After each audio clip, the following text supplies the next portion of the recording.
Mr. Chair, I thank the honorable member for the question.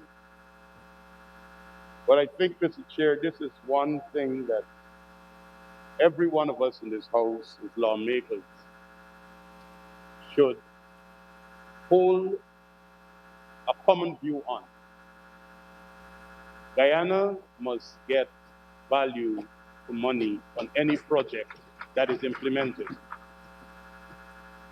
Mr. Speaker, Mr. Chair, this project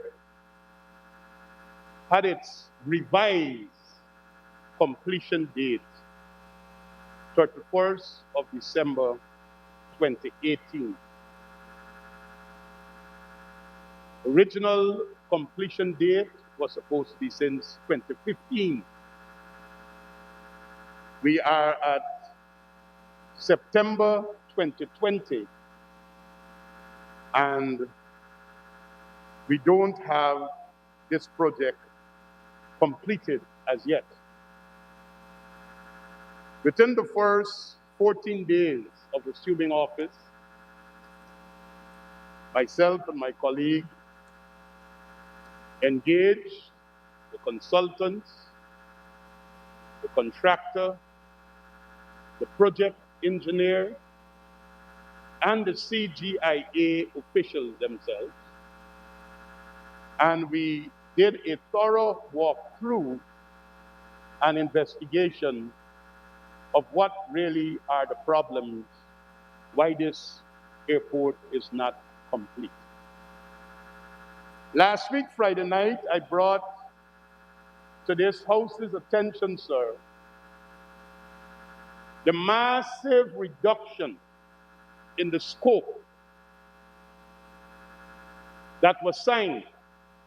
And I would like to remind this House, sir, that when the PPPC left government in May of 2015, we had $138 million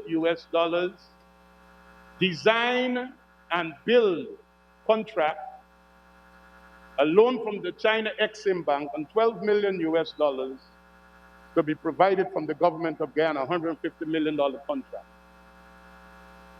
This should have seen an extended runway, new, not rehabilitated, new terminal buildings with a capacity to accommodate 8 air bridges, extended aprons, facilities for power generation and fuel storage, a modernized airport. When we left government, that was the contract that was in place. Mr. Chairman, I require an apology from this member at this time, who's referring to me as a liar because I will speak of him in the most degrading manner if he does not withdraw it. Mr. Speaker, I demand an apology from the Honorable David Patterson for referring to me as a liar, because I will expose him here today, sir. I demand an apology. Honorable Member, Mr. Patterson, this is the third time, in spite of 2 observations I've made with respect to your use of that particular word, and now you use it again. I think you ought to offer not only the honorable member but the entire House an apology. You can withdraw an apology, sir. Could you please be asking for an apology to the honorable member? Sir, we withdraw the word. And an apology. An apology, sir. Sir, we withdraw the word as you asked. An apology. Sir, we withdraw the word. Thank you very much, sir, for your observation. The House will have to deal with it afterwards. Honorable Minister, please go ahead. Thank you, Mr. Chairman. Mr. Chairman, we left government in May 2015. The Chinese contractor made a claim for $37 million that was not granted by us. We left government in May, and by July after the APNUAFC government came to office, under the stewardship of the Honorable David Patterson, a settlement for 23 million US dollars plus was met after 3 days of negotiations. And sir, Mr. the Chair, details Mr. of Chair. those negotiations and the results are available. Mr. Chair. And sir, eventually... Honorable member, are you raising a point sir, of I'm order? raising a point to stand in order for taking. Yes, can you please now state what the point of order is? Sir, well, elucidation, sir, the point of order in elucidation. Honorable member, the Honorable Minister will have to yield, but I have to ask him. Sir, I'm not prepared to kneel. Honorable member, the Honorable Minister is not prepared to yield. Sir, when we have honorable members being discourteous, thank you very much. I don't think those courtesies please. should be extended. I'm not yielding. And sir, that contract, because of the claim that was made, that was negotiated by a team under the supervision of the then Minister of Public Infrastructure, saw an addendum to the contract, which meant 23 million US dollars was subtracted from the contract because of that claim. So from the time that addendum was made, the whole world knew you couldn't get the airport that you signed for at 138 plus 12. So what was the deal? Lots of things that should have been happening at the airport didn't happen. You didn't get a new terminal building. And I noticed the honorable member made a public disclosure about an option that came to him when he tried to say that I was being untruthful.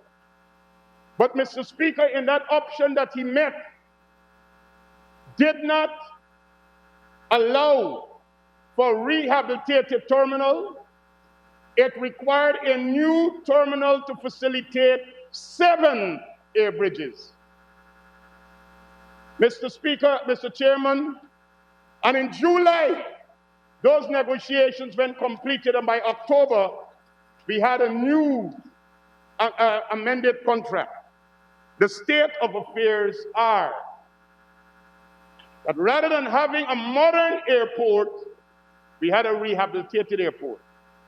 Let me tell you, Mr. Speaker, the airlines that operate there have no space for offices that were built or remodeled.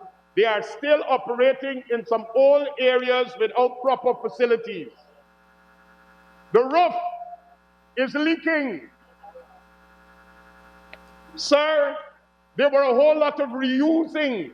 A contract that was supposed to be design and build became a rehabilitation work.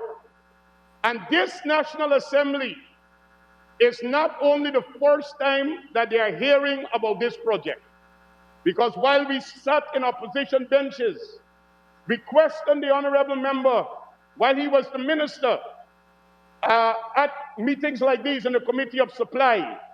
But now the reality is there, sir. We even had to come to this National Assembly for monies to be appropriated separately from the 150 million that was already available to purchase 2 more air bridges. So even the additional 2 air bridges that are there, it put the project cost up by more than $300 million. That was appropriated by this National Assembly in the last Parliament. Mr. Speaker, what is worse is that now we have 4 air bridges when we should have had 8. But even the 4 are dysfunctional at times. And that is the state of affairs.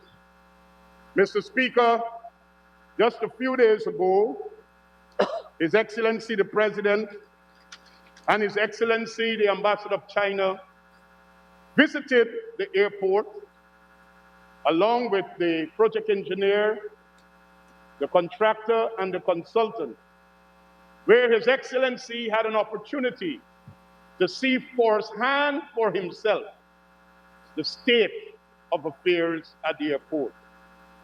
We are confident, sir, that with those interventions and based upon commitments that His Excellency, the Ambassador of the Republic of China, made when he visited with me, sir, that the Chinese government expresses the same amount of concern as the Guyanese people, because they are concerned about their own partnership and image that a company from China is embroiled in a matter where such a national project is under such kinds of scrutiny. I could assure the National Assembly and the honorable member that is asking the question, we will continue to engage China Harbor, the government and people of China, and out of that collaboration, whatever needs to be rectified to ensure that we get a modern CJIA International Airport, it will come to pass under this administration.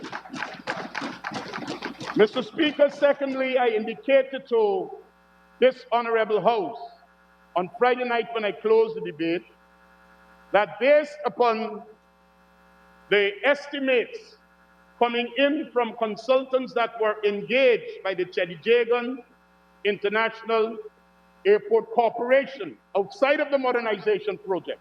This is not a modernization project now, this is outside, just to fix things that were not included in the contract. We will need in excess of $1.3 billion to do those works. Mr. Speaker, Mr. Chairman, it's a matter that is under active consideration. We are not happy about it, but with our leadership and our approach to doing business, guided by principles of value for money and good partnership, we expect to get this project back on its feet to deliver for the people of Guyana. I thank you very much, Mr. Chairman.